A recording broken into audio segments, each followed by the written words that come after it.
From sunny Southern California, we bring you Meet Bridget, a podcast for building confident communication and female badassery. We spotlight women who have bridged the gaps in their lives by building strong relationships and speaking their teenage dreams into reality. Bring it on, baby!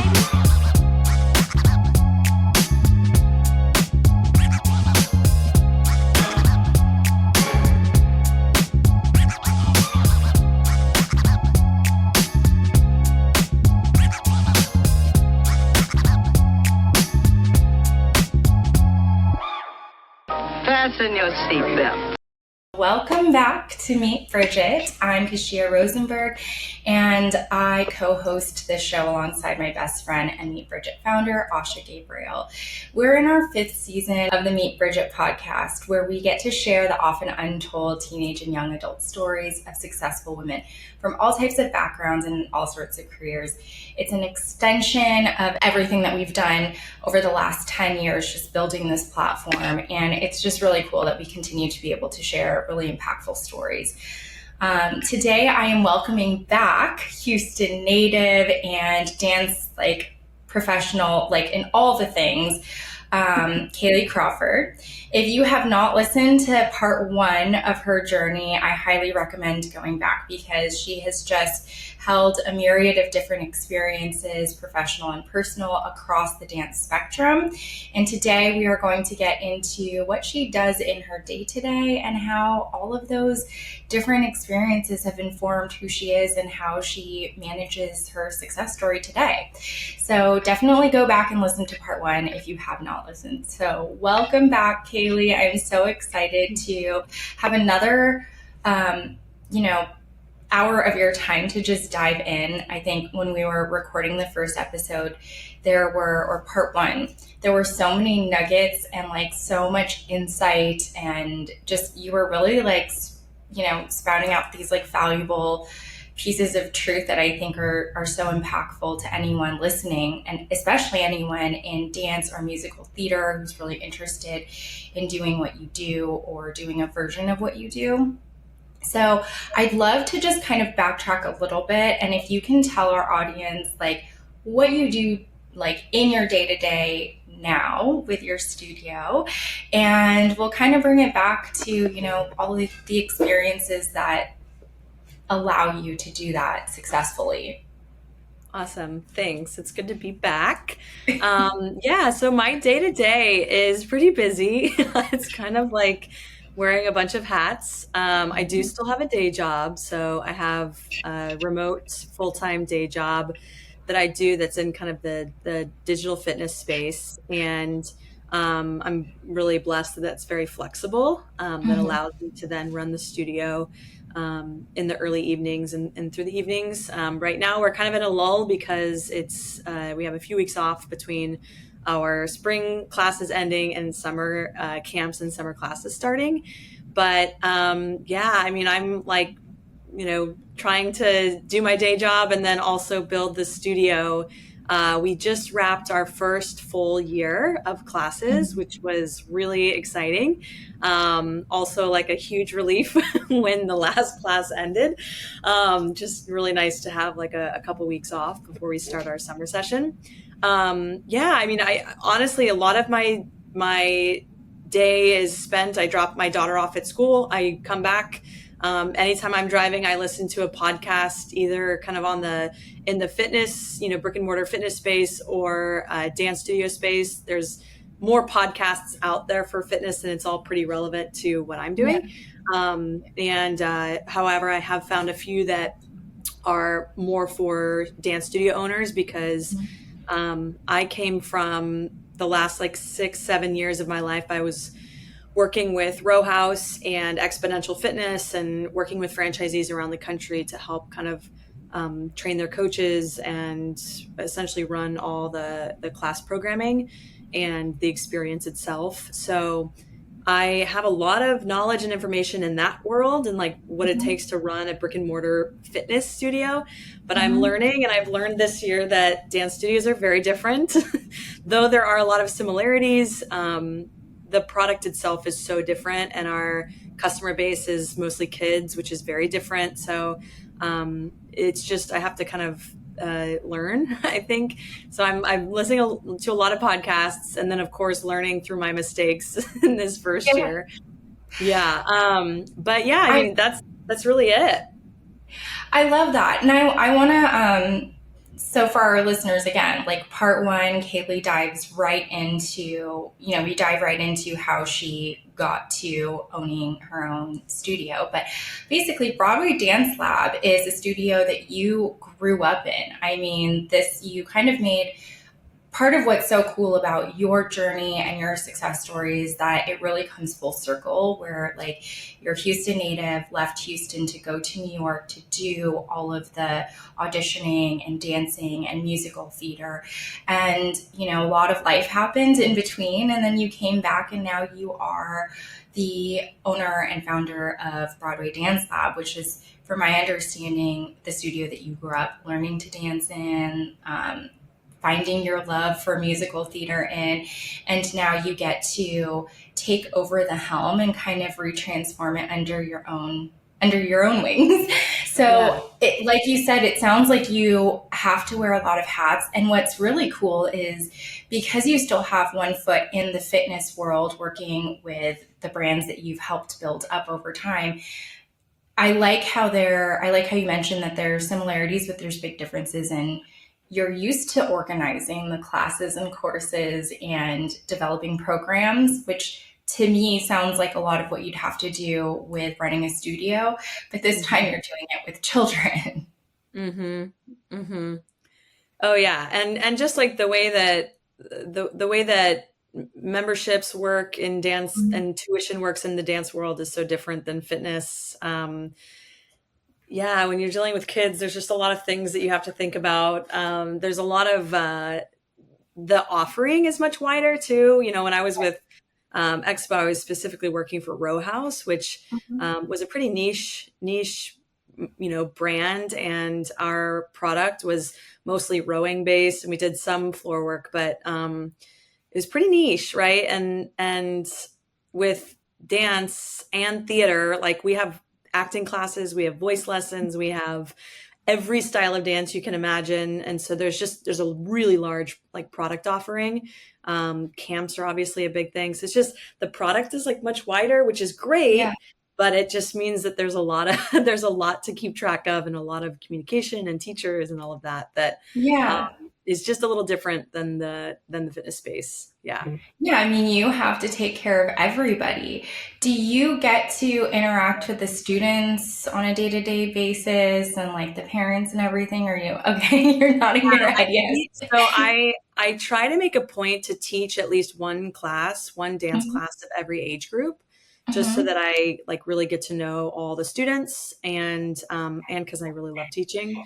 I've funny enough, tap is like the thing that I've really come to just realize how much I love teaching it. I mean, I love teaching all styles, but tap specifically, I don't know what it is. I feel like in my brain, like I understand what the steps are to get to where you want to be. So it's like, and there's just a lot of constant reward in tap because you're just learning new steps and learning new kind of skills. And it's very obvious when you get it because you can either hear the sound clearly or it's even or not. And with other styles, I feel like it's a little bit more, you could get like a double turn, but you might be like kind of falling out of it. It's not perfect, right? Where in tap, it's very easy to hear like, oh, that was a perfect sound. Yeah. I teach at least a class in every age group. Although I will say next year, I will not be scheduling myself to teach my daughter's classes. Tell me why. And that has been really challenging. Honestly, like probably one of the biggest challenges this year has been me teaching my daughter's class. Oh my gosh. Is it just because she's all about mom at this age? Or is she like, I feel like there's two camps with toddlers where like they're either so into mom that like if you're in the room, nothing else matters, or like the other side of it, which is like if you're in the room, they're going to like misbehave or like do whatever they need to do because mom's in the room. Yeah, it's a little bit of both. I think so I'm a single mom and she lives with me full time. So she she, I think, gets a bit, she'll just get kind of clingy. Like it's hard for her to go to Yeah. school sometimes. And she really just has a hard time being away from me. And Mhm. yeah. And so in class, I think it's like twofold. I think part of it is that, we spend a lot of time at the studio. She spends a lot of time at the studio, even when she's not in class. So Mhm. she feels a sense of, oh, this is my place, Mhm. which is good. But then that means that she has to share her place with everybody else. And Yeah. then she Yeah. also has to share mom with everybody else. Mhm. So I have found that I think the big kind of trigger for her is really just that um, she doesn't like when I give other kids attention, which is obviously a Mhm. big problem. Yeah. And then she like totally acts out. And she's smart Yeah. enough to know too that there's like nothing I can really do about it in that moment. Like I can't, if she like wants to walk out of class, I can't go get her. I just have to Yeah. trust that she's going to be safe. We keep Yeah. all the doors locked and everything, but, Yeah. and she has like a little play area, but, yeah, it's been really tough. It's been really challenging. And, with a 3-year-old, it's like some days she's amazing and she listens and she Yes. does everything she needs to do. And then some days it's like, I'm like, I can't do that. I can't I'm a do teenager. this. I'm going to do whatever I want. Yep. Yes. Yep. My Meanwhile, I son's, have like, 3 or 4 other kids that I'm like, I yeah. need to make sure these kids are good.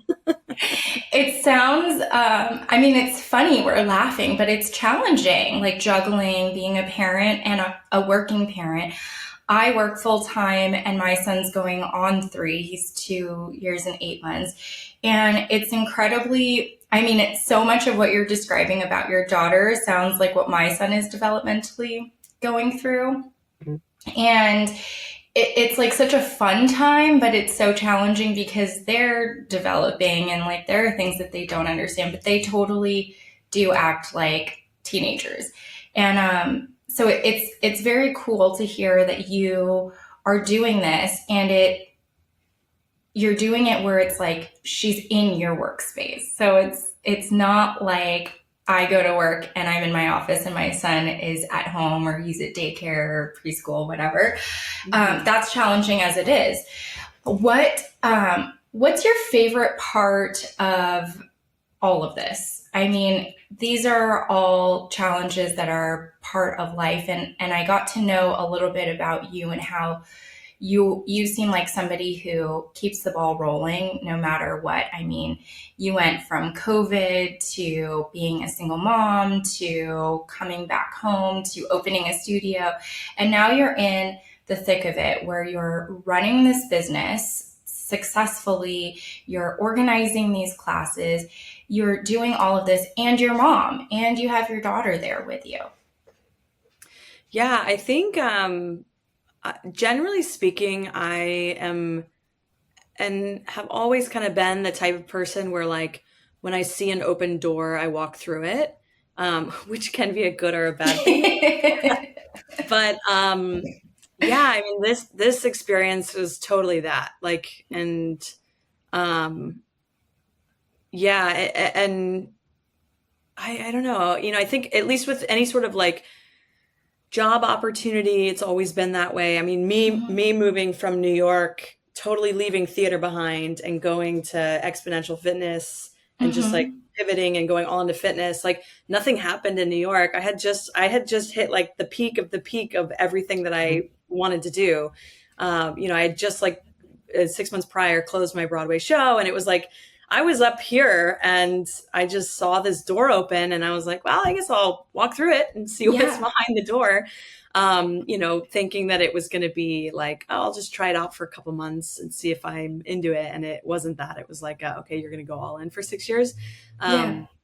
But yeah, I don't know. I think, and then the same thing with the studio. It was like, I was just kind of helping out for a month with my former teacher, and I just was thinking maybe this is something I should be doing, right? And Mm-hmm. stars had aligned, and she had a couple buyers that had fallen through for the studio, and she really needed to get out. And I think part of me in that moment was like, I want to help her. So I guess there was a little element of like, this first year is maybe like a little bit of like a charity case, in a sense of like, I just want to help her. She needs to get out. And, and there is no future for her to run the studio at this point. Right. She was 80 this year. So it was like, this is it. This is the end of her studio road. Where for me, I was like, I could do this for a year and try it out. Right. But of course with me, it's like, once I walk through a door, the door closes and I'm just like, I keep walking. Right? Yeah, you're a forward motion kind of gal. Yeah, for sure. Yeah. Like we even it's very early stages, but we're even considering moving the studio. So I've been like in negotiations with a landlord just maybe like 2 miles down the road. And so just a better location and better for us. But so that's like okay, this is not just like a year by year thing anymore. This is like, we're going to sign a 10-year lease and this is going to be we're going for it. So, I think I've always been that way. I think the one aspect of my life where I have not been like a walk through the door thing, type person is, well, I guess, I don't know. It's hard to say. I guess forward moving is probably the way to go. But the moment I left Texas and I went to Boston for school, I knew I was going to move to New York after school. I knew I wanted to pursue theater. And I thought I would never move back to Houston. I would never move back to Texas, especially not Houston. And I don't know why. I don't know why I felt that strongly about it. Because like we put so much pressure on ourselves, you know, like there's nothing bad about Houston, but I don't know. I was just like, I'm getting out and this is like me moving forward. And so even when I moved to California, I still thought I would never go back to Texas. And when I had the baby, I still kind of thought I never would go back, but there was like an inkling that maybe life would be better there.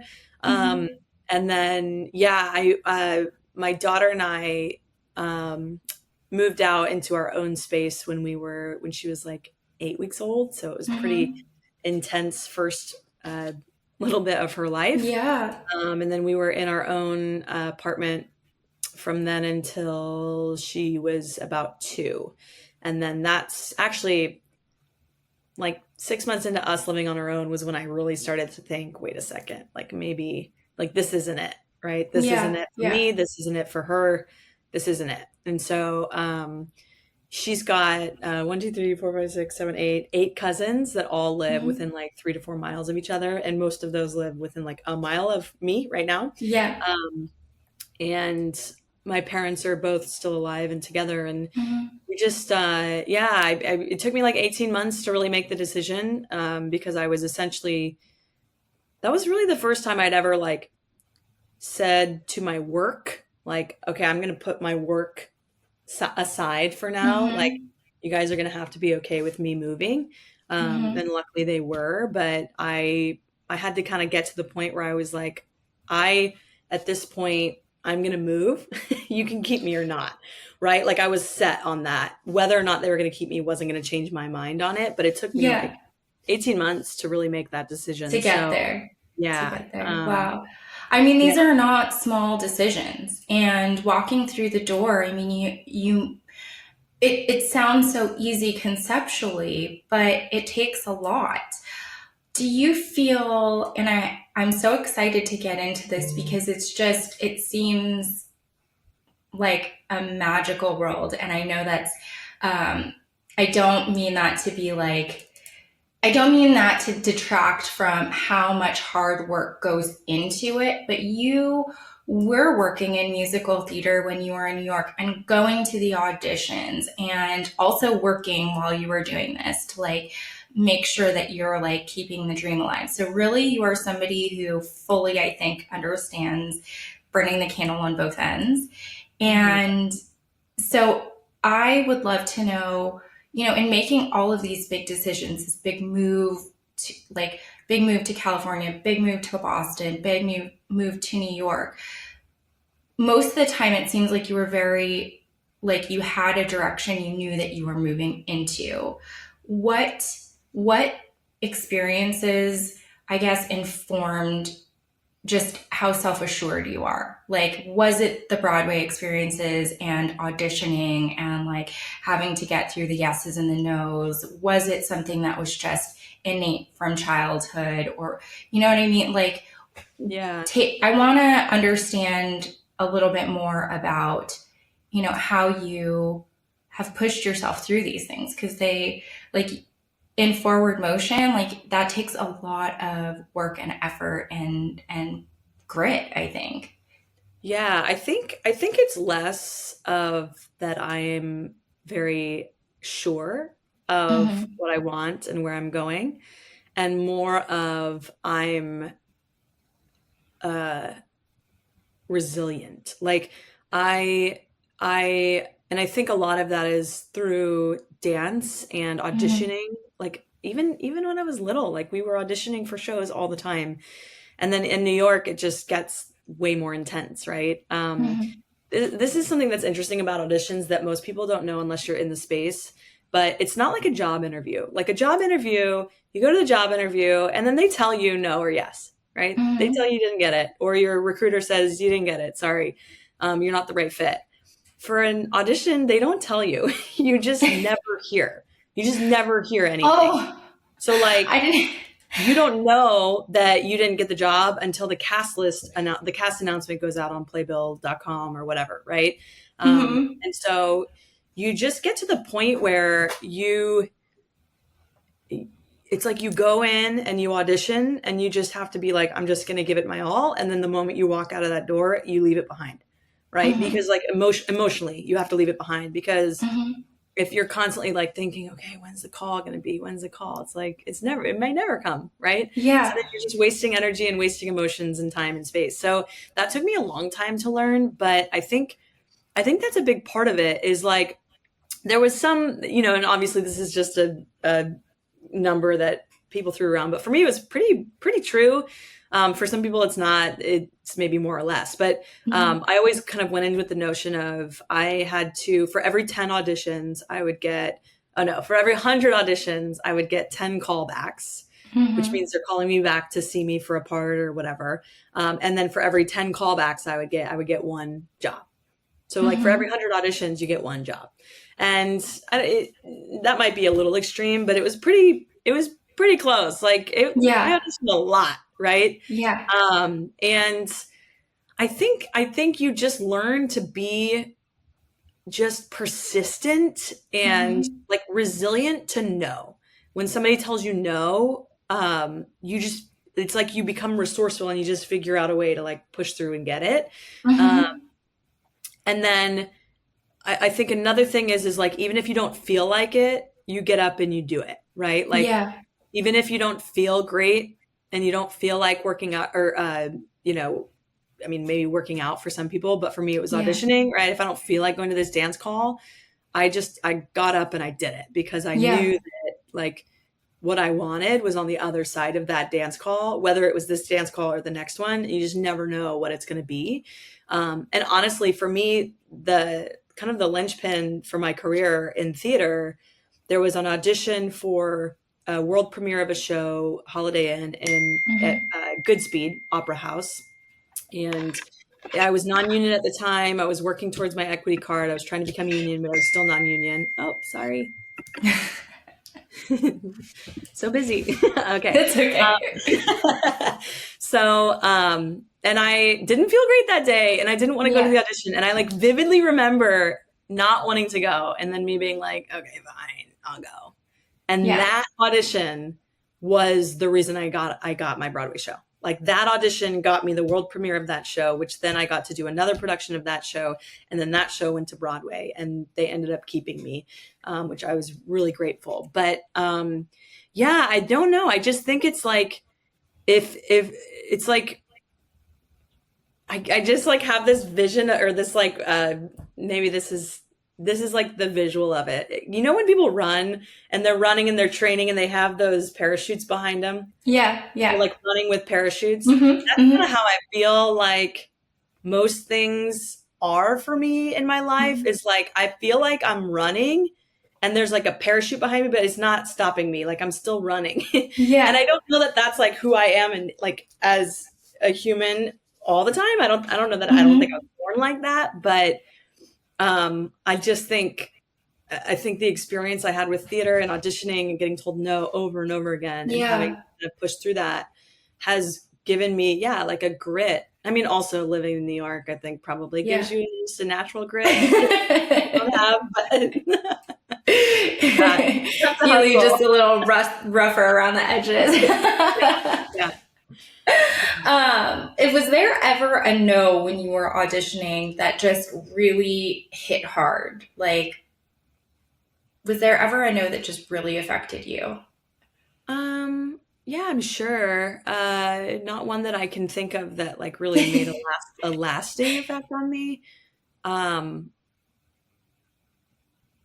Yeah, I can't think of one in particular that was.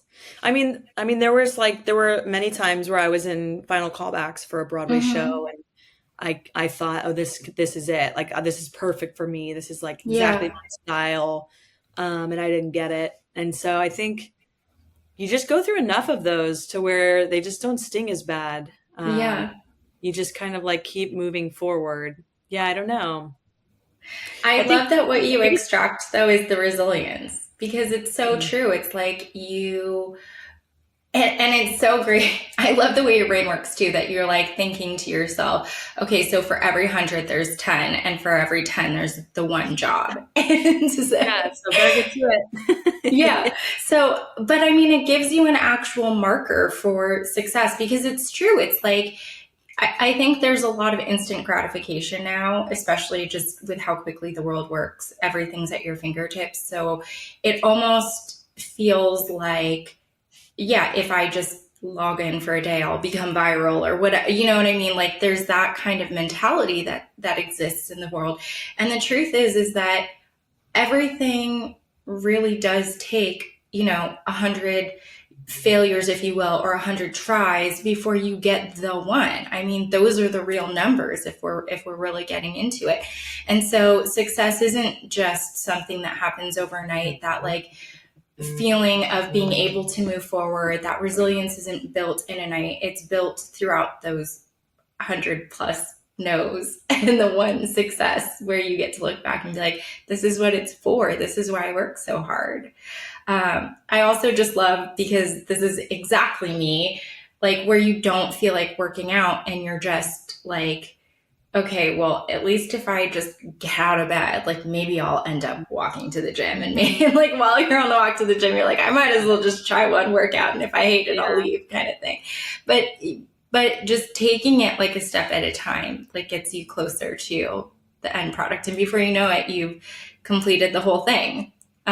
Which is so great. And trust me, I do not have that discipline when it comes to my workouts.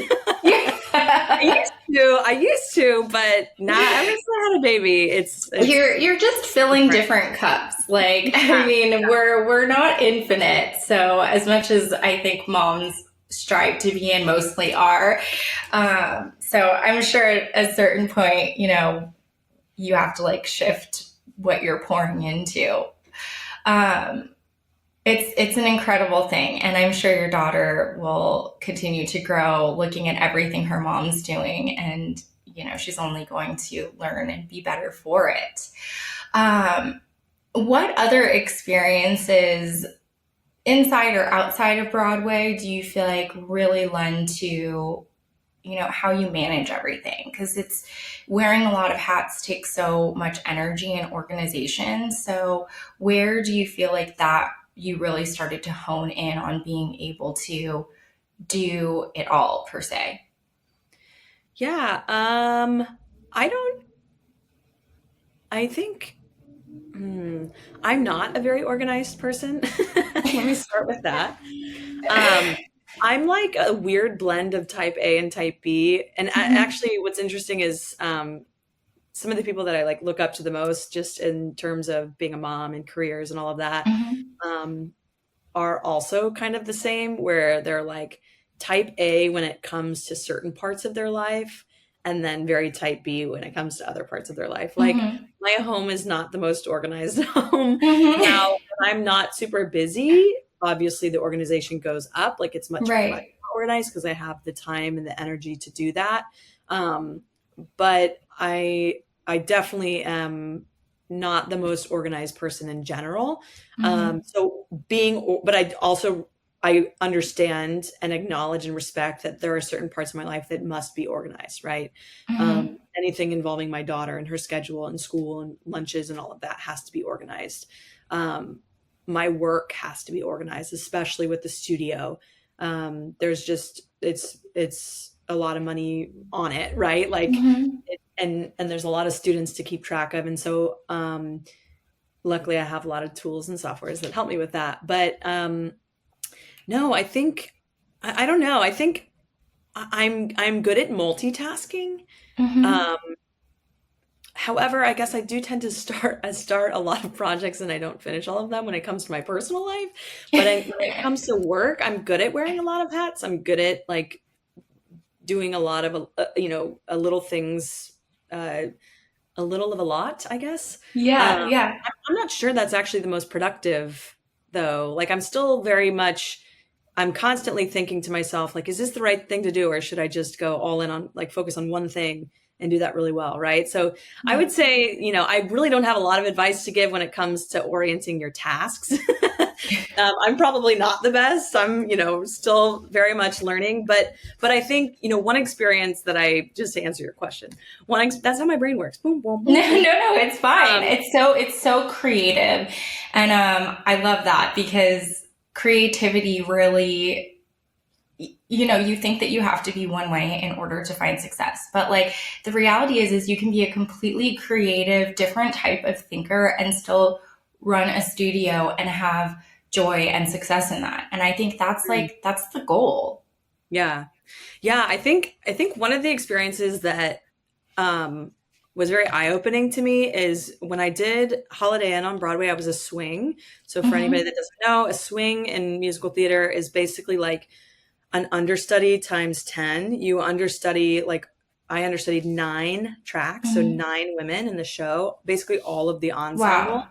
And then I also understudied, so I covered those 9 women and then I also understudied a lead. So I had 10 tracks that I had to know, like, in a moment's notice, like, okay, I can go on for that part. I can go on. Every single dance move, every single line. Yeah. Yeah. Every prop that gets handled, everything or handed. And the show that I swung, at the time I didn't know because it was really all I knew. But having talked to a lot of people in the industry and,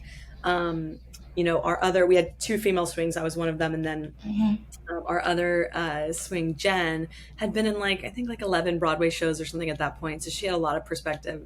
And I realize now that show specifically was the hardest show to swing. There were 13 dance numbers, and the way that the choreography was, it was all mirrored. So if you were on this side of the stage, you basically did the entire show on the left side. If you were on this side, you did the dance on the right side. So I had to not just learn the choreography, but I had to learn it on my left side of my body and on the right side of my body for 13 dance numbers, which is crazy. That is so wild. It just reminds me of that quote where everyone's everyone loves Fred Astaire, but no one likes to talk about the fact that Ginger Rogers did all of it, but in heels or in backwards or something like that. Yeah. And it's, but this is so much more intense. There was a lot of partner 13 dance moves.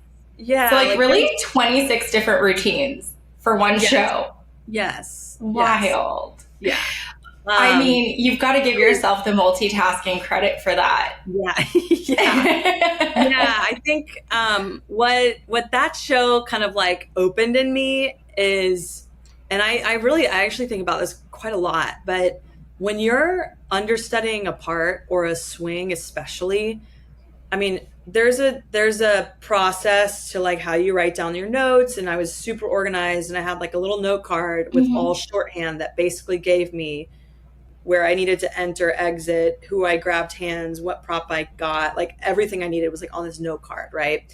So if worse comes to worse, I could be able to put it in my costume somewhere. I didn't end up needing to do that, but it's you don't know. And by the way, when you're an understudy, you get what they call a put-in, which is basically like one rehearsal where you run through the whole show, and that's your put-in, right? It's like a dress rehearsal. It's like a dress rehearsal for you, and everybody else is in normal clothes. And you would do a put-in before you go on for that track for the first time. Well, as a swing, you don't get a full put-in. You just get like, if there's like a challenging lift, you go through that lift, or if there's like something weird that you have to learn, or if you're tumbling or something, you would go through that. So like you're literally doing the show on Broadway for the first time. Yeah. With like like the only rehearsal I had was like me in the back of the lobby with the other swings reviewing choreography, like not even partner, like nothing like that. Yeah. So anyway, so what it did is like it puts your brain, like it allows me to like learn how to use my adrenaline in a really focused way, which I think is like totally a skill. It kind of reminds me of there's a book called The Inner Game of Tennis that we read in college that was like, it's basically like, I'm going to butcher this. It's been a long time. I'm very long out of college, but it's like how you take adrenaline and you focus it in so that you're not distracting yourself with any other thoughts, right? And the most distracting thought that I realized that I had in the show was if I messed up, it was like my inner voice telling me that I messed up, right? And it was like the embarrassment of the mess up. But then what happened is that because the show was so fast paced and fast moving, and I could be like in the middle of a dance number, and if that thought creeps in my head of like self-doubt, or you messed up on this, or like, oh no, I hope nobody saw that, then I would mess up on something else. It was like this, it just kept happening. You have to let it go. Yes, I had to figure out, and I've learned very quickly that I had to just, if I messed up, it was like, okay, it's gone, moment's gone, doesn't matter. And so there was like, I had to learn to like remove all emotional attachment to my mistakes. And I think that is actually a really big lesson. And I just think it's hard for a lot of people. It's like they sit on their mistakes anytime they mess up or they fail at something. They just sit and think about it, right? And it's like, that's not productive. I know it's hard to like let it go, but I don't know. I think like so much of what I do and why I'm able to kind of find success, whatever that means, right? In what I'm doing, is that like I'm okay with mistakes, and I'm okay with owning a mistake. That's another, right? Like I'm not trying to hide mistakes. I will mess up. And I tell my teachers that I'm like, I will mess up. It's so transparent and accountable though, which is incredible because it frees you from the shame or anxiety or guilt of like having whatever mess up like blow up, in your brain, which is, like you said, it's so easy for people to do that, where we already put so much pressure on ourselves to do things right, do things perfectly, do things well, to perform, in front of our community or our coworkers. And the visual of you choreographing your life in this way is so cool, because it's kept you. I think that's the unlock. That's like the forward movement. It's like you said, you had to be so present in the actual dance moves that you were doing that there is no time to think about the mistakes of like 5 seconds ago. You just keep going, because otherwise it's going to keep tripping you up. Yeah. I think that's totally it. The only other time in my life where I have felt that kind of like just rush of adrenaline and like you can't look back, you can't judge yourself, is I started rowing on the water when I was in California, and because I was with the rowing brand and I hadn't rowed on the water, and I was like, you know what, I really want to like get to know all of the sport, not just the indoor version of it. And so I was rowing in a single, and I was taking lessons.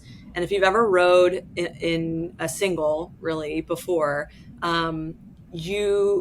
you don't have time to like think about your mess ups, and you are going to mess up, especially when you're learning. Like the boat is so I mean, like even just like me leaning a little bit to the right will change the boat, right? And like Mm-hmm. I potentially could flip, or like Mm-hmm. me, not lifting the oar enough out of the water could like cause a huge reaction, and I could flip.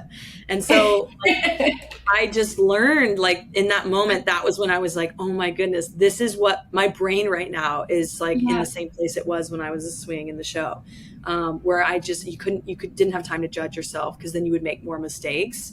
And so you had to it was like, next stroke, next stroke, next stroke.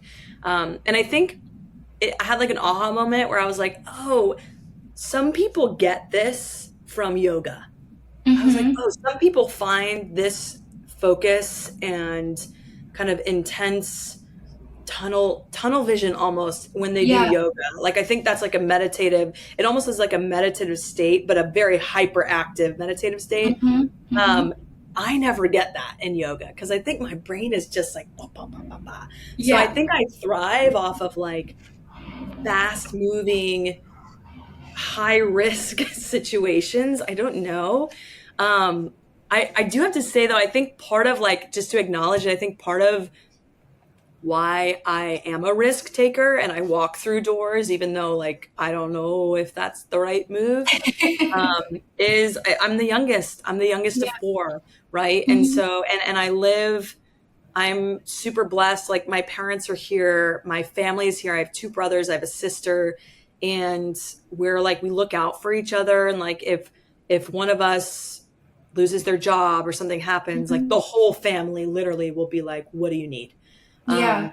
And my parents have always been that way. And so I have to just let me own that. Right. Because there's a lot of people that might have the same kind of drive and desire and ability to take on projects that I do, but they're not in a place that they don't have a backup plan, right? Yeah. And I think without a backup plan, risks, like taking a risk, is much harder.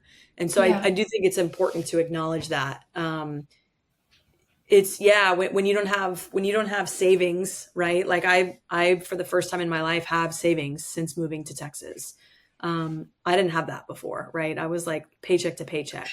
And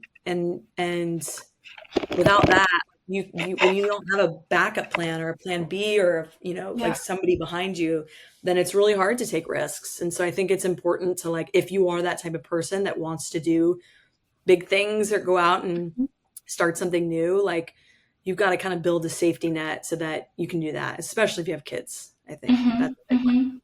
It's a great point. I mean, I think, not everybody comes from a large family. Families look completely different from family to family. I mean, but I too can relate to coming from a family of four. I'm the oldest, but having that, like having a community around you as a safety net really does give you sort of an innate, like, okay, well, if I fall, there is that safety net that will catch me. And so therefore, sometimes it feels easier to like take the leap, knowing there's something to catch you. I don't necessarily think that takes the bravery out of the action.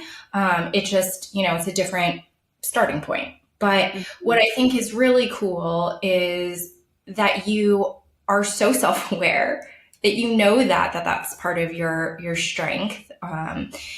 And you move forward through all of these challenges and different scenarios with such grace. For a lot of people, learning the 26 routine Broadway number and executing that might sound like a nightmare. Can you describe like what you love about it? Like, I just need to hear like the joy in it from you, like the joy of the experience, because it's so intense. Yeah, I think, that's a hard question to answer because part of the joy was just accomplishing what I had set out to accomplish, right? Yeah. It was hard. Like, Mm-hmm. I don't, part of the joy was the celebrations that we had when we opened, you know, when the show, like, honestly, the joy was like when the curtain went down every night. That's when I was like, oh, that was awesome. But I didn't feel any of that joy really during it. And I think my experience was unique. Like if you're a swing, that's a very different, you're just in a different place than if you're in the show every night and you can do your track in your sleep. That's a different kind of struggle, is like finding, keeping it fresh is like its own thing. For me, it was a thrill, but like it really wasn't, I wasn't joyful in the moment. I mean, this is like crazy to say because it was like Broadway and it was like the best in the world. But the joy, and that was your goal. That was like your big goal too. Joy came when the curtain went down. That's when I had like a rush of like, that was amazing. I don't know if I want to do that again. You know, it's like it's like when you go on like a crazy roller coaster, right? And you're like scared of roller coasters. You're like kind of like terrified the whole time. You're like, what if I die and then it ends and you're like, okay, that was amazing, let's go again. I mean, it's what it is. It's like you go through the whole show and the whole show you're just thinking of like, what's next, what's next, what mess up, what's next, right? So you don't have time to be like, oh, that was fun. No, I think in some shows you would, because you might have a break or something, but this show was like, I mean, we had like 13 costume changes. It was just crazy.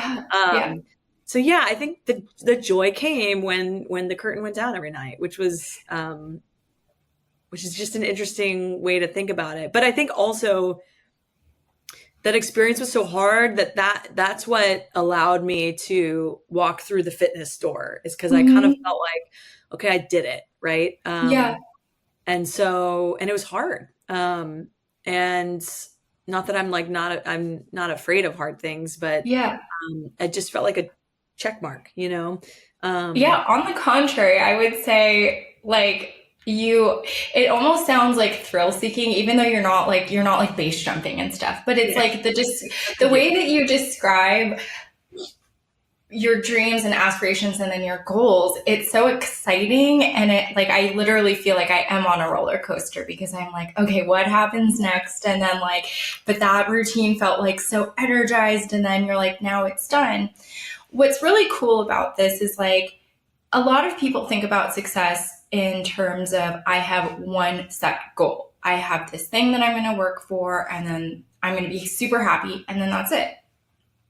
What I love so much about you and your journey is you've had multiple of those moments, it sounds like. And then you hit the goal and the dream and you're like, okay, what's next? Like, I love that your trajectory isn't just defined by a singular goal, but rather like this feeling of fulfillment. And what's very, very cool about this is like right now you're running this studio, you're learning, and you also still have your foot in the fitness space and also being mom.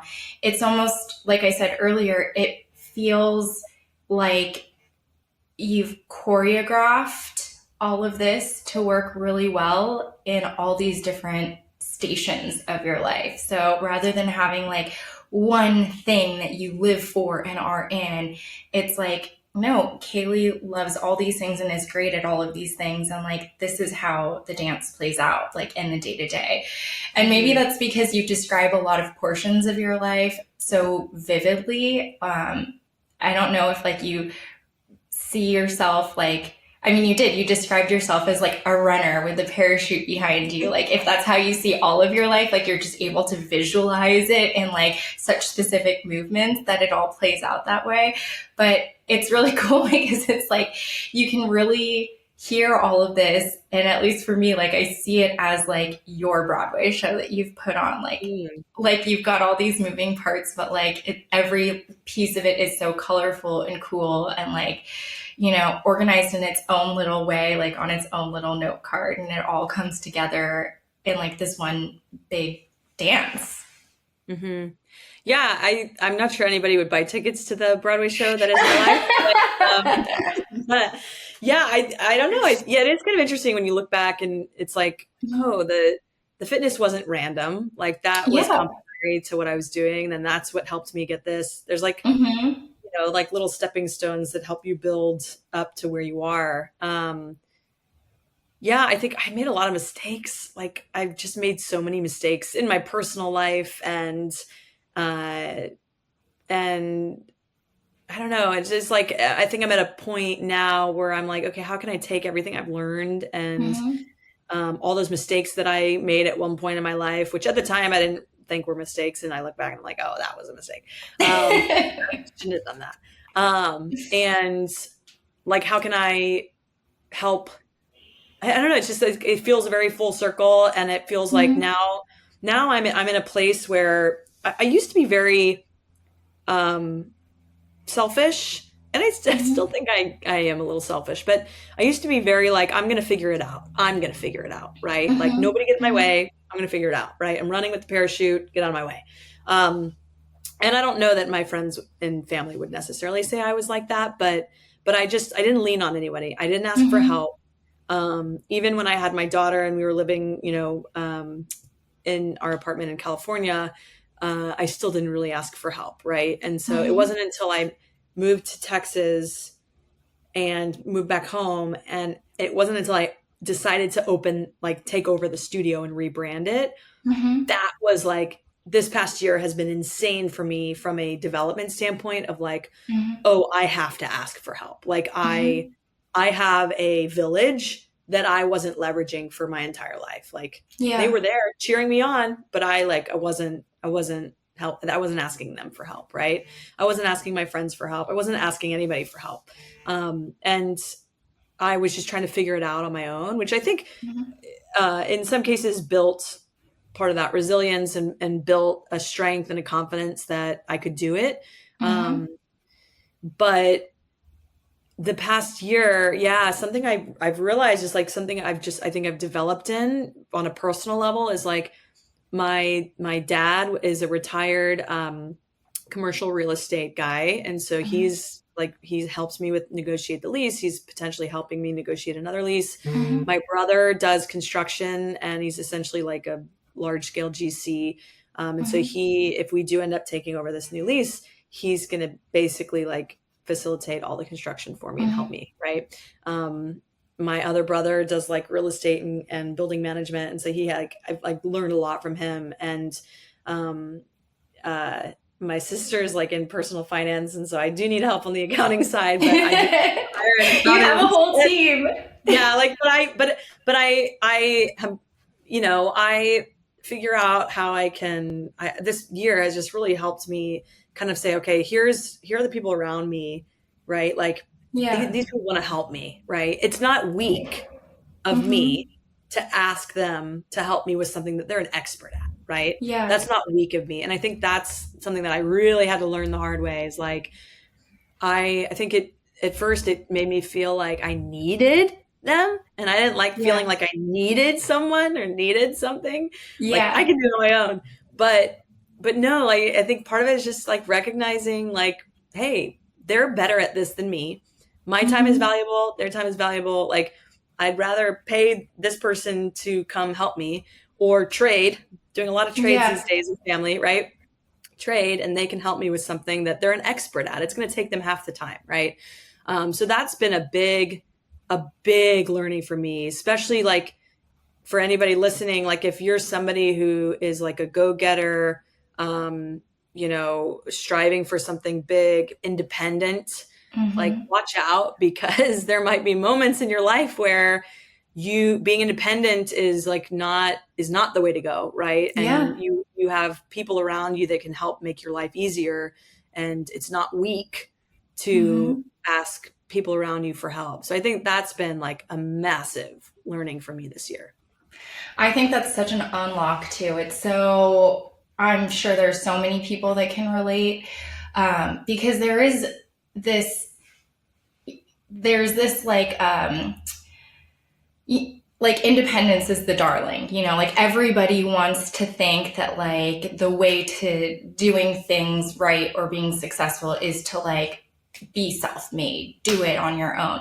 And like it takes away from, first of all, like no one's really self-made because like everyone needs to leverage different resources to get to wherever they are, whether it's like family or networks or, you know, school or whatever.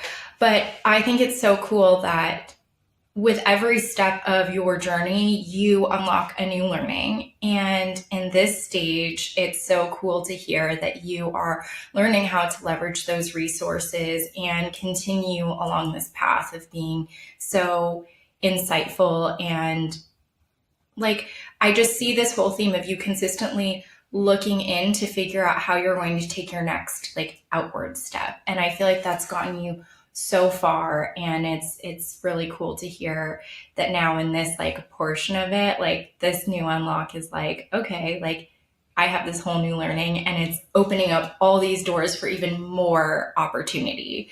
And I think that's huge. And I think anyone listening that, like you said, is just someone who wants to keep going on their own, like don't forget about the community that's around you, because there's so much valuable insight and resources that you can gain just from reaching out. And like you said, leveraging like those resources that are experts in the fields that you aren't, because we just naturally like we're really good at some things and like some people are really good at others, and you can go a lot farther with collaboration in that way. Yeah. One of my old bosses said something, I don't remember how it came up, but something about like, it's lonely at the top. I think it's like a common phrase that people say, like when you're at the top, it's lonely. And I think that's true. In most kind of like corporate America, corporate cases. So the grass is not greener for anybody chasing the top. But I also think, at least in my recent experience, I'm not saying I'm anywhere close to being at the top, but some people may view that, right? If I'm like, I own my own studio, like some people may see that and be like, wow, that's the dream. I don't think it has to be lonely. I think that you can bring people up around you, and you can like build up your team and build up, all of your vendors and clients. And I don't know, I just think, I think that it's just been an interesting thing for me. When I was working more in a corporate space, I did feel like a little bit lonely. Like it felt like, it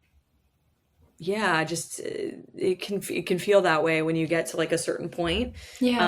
And I'm like determined to make sure that this doesn't ever feel that way.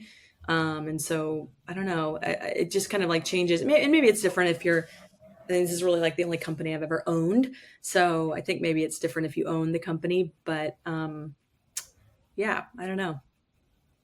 Well, I'm so excited to see what happens next, Caley. I feel like we could do a part 3, part 4, part 5. And I'm just so grateful that you're a part of our Meet Bridget community and that we get to share all of these learnings, because you are so smart and so talented at everything that you do, and in the way that you extract all the major lessons and are able to reciprocate that to the people around you and to our community and to our listeners. I would love to keep this conversation going all day, but you are a busy lady. So I just want to end with a question that we ask all of our guests. And that is, as a successful woman, what's a trait that you had and held as a child or teen that at the time didn't feel so valuable, but like now as an adult, you carry it forward and you feel really grateful that that's part of who you are and part of what you've kept throughout your life?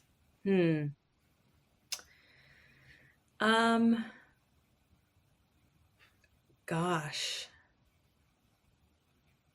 I think humor. I was like the kid that would like, maybe this is not a good thing, actually. I'm like thinking as I'm saying it, I would like stuff cake in my mouth to make people laugh, right? Or like I like always tell jokes. Like I was like loud and funny, and like wasn't afraid of like being silly and being the first to try something, even if I was like going to fail at it or something. I don't know. I always my whole life have been like making people laugh. And I think maybe there's a part of that is like, I look back and I'm like, oh no, part of that is like me people pleasing, which is something that I've been addressing. But then I think also part of that is like, I've just always wanted to keep things light. Yeah. And so I think that has absolutely carried through my whole life. And even in like really hard situations, I'm able to be like, it's okay.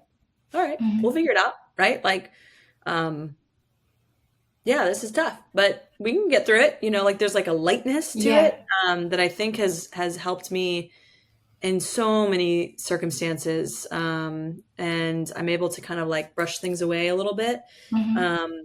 So yeah. And again, there's probably a dark side to that too. As with all things. But no, I think that's it. I would say that's it. It's like bringing light, bringing laughter to every situation. And it's just kind of, it's innate. It's like in me to do that. I think it's so necessary. Laughter is therapeutic. It releases endorphins. And you are definitely somebody who, every time I talk to you, you're glowing, you're bright, and it's just beautiful. It like radiates out of you. So thank you so much for sharing your time, your genius insights, and just this very fun and cool story of how you have created a successful life, wearing many hats, owning your own studio, being mom, doing all the things, and like having your community and your resources. I think it's a very full life, and there's so much brightness and success and so many major learnings. I just cannot wait to share with our community. Awesome. Thank you so much for having me. This has been super fun. Yes, thank you. And that's our show. If you liked what you heard today, please like, subscribe to, follow, and share Meet Bridget with your circle. The best way to help our work here is to rate and review our podcast. We're listening and constantly working to build something helpful for you. Catch you next time.